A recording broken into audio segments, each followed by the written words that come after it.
আসসালামু আলাইকুম। আশা করি সবাই ভালো আছেন, সুস্থ আছেন। আমি আলহামদুলিল্লাহ অনেক ভালো আছি, সুস্থ আছি। তো প্রায় 6টা বাজে গেছে। সারাদিন ডিউটি করে এসে এরকমভাবে ঘুমাইতে পারি নাই। আমার আবার ঘুম খুব পাতলা, বুঝছেন, হালকা পাতলা শব্দে ঘুম ভাঙা যায়। তো ঘুমাইছিলাম প্রায় 1টার দিকে। 1টা থেকে 4টা 20 পর্যন্ত ঘুমাইছি, আর মধ্যে 4-5 বার ঘুম ভাঙছে আর কি। তো ঘুম শর্ট। আর দেখেন কি সুন্দর একটি পাখি, চড়ুই পাখি এই সজনে গাছে বসে আছে আর কি। খুব সুন্দর লাগলো দৃশ্যটা। তো ওই যে রান্না বান্না চলতেছে, রান্না হইলে পরে খাওয়া দাওয়া কইরা তারপরে ভাত নিয়ে আর কি অফিসে যাবো। আর এদিকে যে মেয়ে মাদ্রাসা থেকে আসছে আর কি, একটু আগে নিয়ে আসছে। তো যে দেখেন সকালবেলার ভাত খাইতেছে, রাত্রের রাত্রের ভাত খাইতেছে কালো জিরার ভর্তা দিয়া। যদিও অন্য কিছু আছে বাজেটা যেটা, ওইগুলো বাদ দিয়ে এগুলো দিয়ে খাইতেছে। ভর্তা নষ্ট হয়ে যায় না, ঠিক আছে। তুমি এত ভাত তো খাও না, খাইতে পারবা।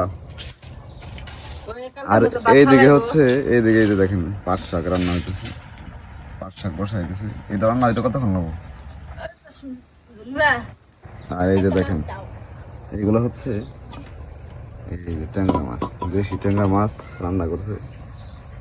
দেখেন মোটামুটি সাইজ অনেক বড় আছে, যদিও সব মাছ দেশি, বাট এটা হচ্ছে একদম ফ্রেশ ছিল, তো এর জন্য কথায় কথায় দেশি বললাম আর কি। দেখেন এখানে সাইজ মোটামুটি বড় আছে। আজকে কেবল রবিবার, আগামী বৃহস্পতিবার পর্যন্ত নাইট ডিউটি চলবে আর কি আমাদের।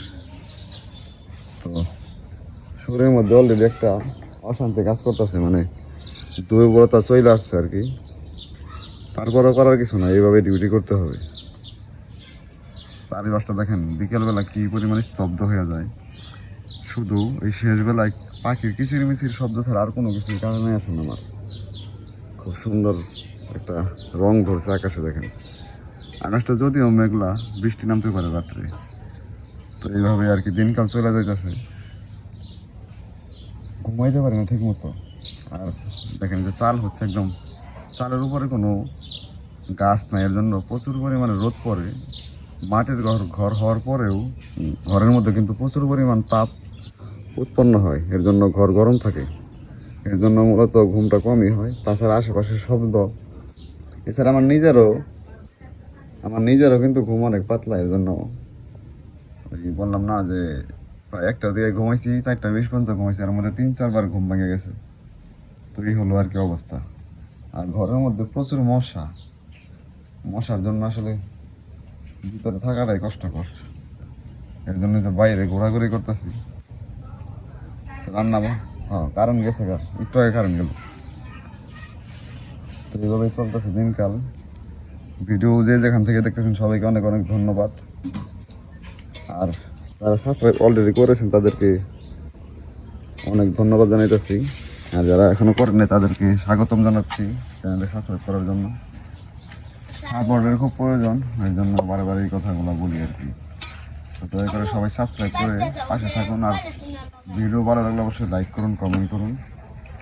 আর কমেন্ট করার কথা কেন বলতেছি, আমি যেহেতু নিজে সব কিছু মেনটেন করি, আমার ভুল ত্রুটি তো হতেই পারে, আমার কোনো টিম নাই। তো আপনারা দয়া করে কমেন্ট করে ভুল ত্রুটিগুলো জানিয়ে দেবেন, যাতে সংশোধন হতে পারে আর কি। আর আমি এক্সট্রা কোনো কিছু এলিমেন্ট, কোনো কিছু ইউজ করা পছন্দ করি না, কোনো মিউজিক ব্যবহার করি না, একদম ব্লগ বানাই আর কি। এখন যা দেখতেছেন এটা ঘটতেছে, এটাই আর কি আপনাদের দেখাইতেছে। এই হচ্ছে বিষয়। তো আমার মনিটাইজেশনের খুব প্রয়োজন, এর জন্য আপনাদের কাছে বারে বারে সাপোর্ট চাই, সাপোর্টের প্রয়োজন। তো দয়া করে সবাই সাপোর্ট করুন। আমার লাইফস্টাইল আপনাদের দেখাই যতটুকু পারি আর কি, ছোট ছোট ব্লগ আকারে। তো সবাই দয়া করে সাপোর্ট করুন।